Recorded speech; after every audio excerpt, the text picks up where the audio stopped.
Tu veux investir en bourse, mais tu ne sais pas vraiment par où commencer. Avant d'acheter une seule action ou un seul ETF, il y a 4 questions que tu dois te poser. Et à la fin de cette vidéo, on va créer le profil de Paul.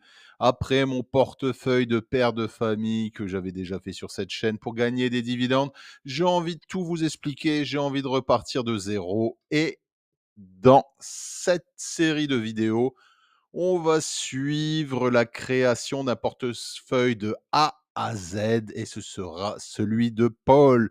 Regarde cette vidéo jusqu'au bout, tu vas apprendre beaucoup de choses. Allez, c'est parti. La première question que tu dois te poser, c'est quel est ton horizon d'investissement? Et oui, si tu as 20 ans, si tu as 40 ans comme moi ou si tu as 60 ans, ton horizon d'investissement n'est pas du tout le même, hein. Souvent, lorsque vous regardez des vidéos sur la bourse, on vous explique: «Oui, mais ces 30, ces 40 dernières années, la bourse n'a fait que monter». Mais oui, mais est-ce que ce temps correspond à ton horizon?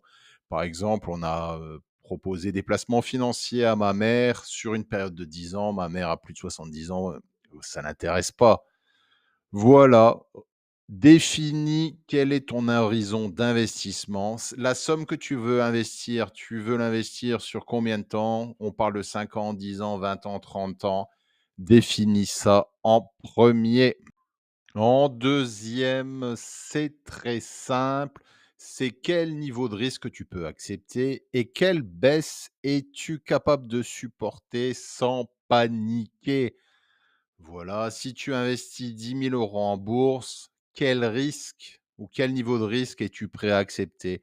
Si demain, sur ces 10 000, tu perds 2 000, est-ce que c'est acceptable pour toi?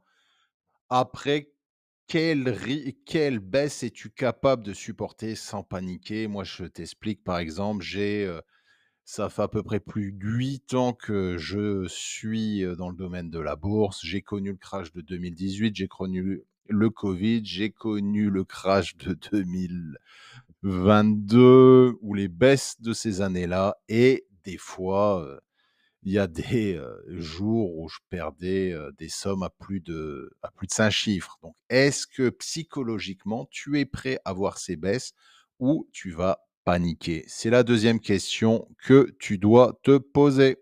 La troisième question que tu dois te poser, c'est: es-tu assez rigoureux pour suivre une méthode? Parce que si tu es quelqu'un de rigoureux, tu vas utiliser, par exemple, le fait que tu vas investir tous les mois en faisant du DCA, du dollar cost average, ce qui veut dire que tu vas limiter les risques. Si tu es rigoureux aussi, tu seras peut-être capable de suivre des bilans financiers ou si tu ne l'es pas du tout, ben, investis une somme sur un ETF que tu suivras de temps en temps. Donc voilà, si tu es rigoureux ou si tu ne l'es pas, la méthode d'investissement n'est pas du tout la même. Et voilà la dernière question que tu dois te poser. Elle est très simple.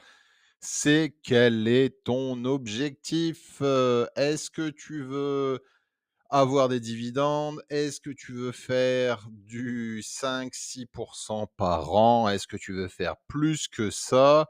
Tu dois définir ton objectif. Attention, je tiens aussi à te signaler qu'en moyenne, lorsque tu investis sur des ETF, tu as une performance de 8 par an. Lorsque tu es un investisseur privé comme moi, hein, la performance est autour de 3,5. Voilà, j'ai vu une étude sur ça et il y a 90 des investisseurs privés qui perdent de l'argent. Voilà, c'est très important que tu saches tout ça avant d'investir. Définis-toi un objectif qui est réalisable et voilà, c'était ma quatrième question. Voilà, et maintenant, on va suivre le portefeuille de Paul. Donc, Paul a 40 ans. Il est prêt à investir 10 000 €. Son profit est le risque moyen. Donc, il ne veut pas faire un all-in sur une ou deux actions. Il ne veut pas non plus un portefeuille pépère comme celui du père de famille qu'on avait créé sur cette chaîne. Son horizon, c'est 3 ans minimum, idéalement plus. Il est prêt à investir de son temps pour suivre son portefeuille. Donc, on parle de 5 heures par mois à peu près.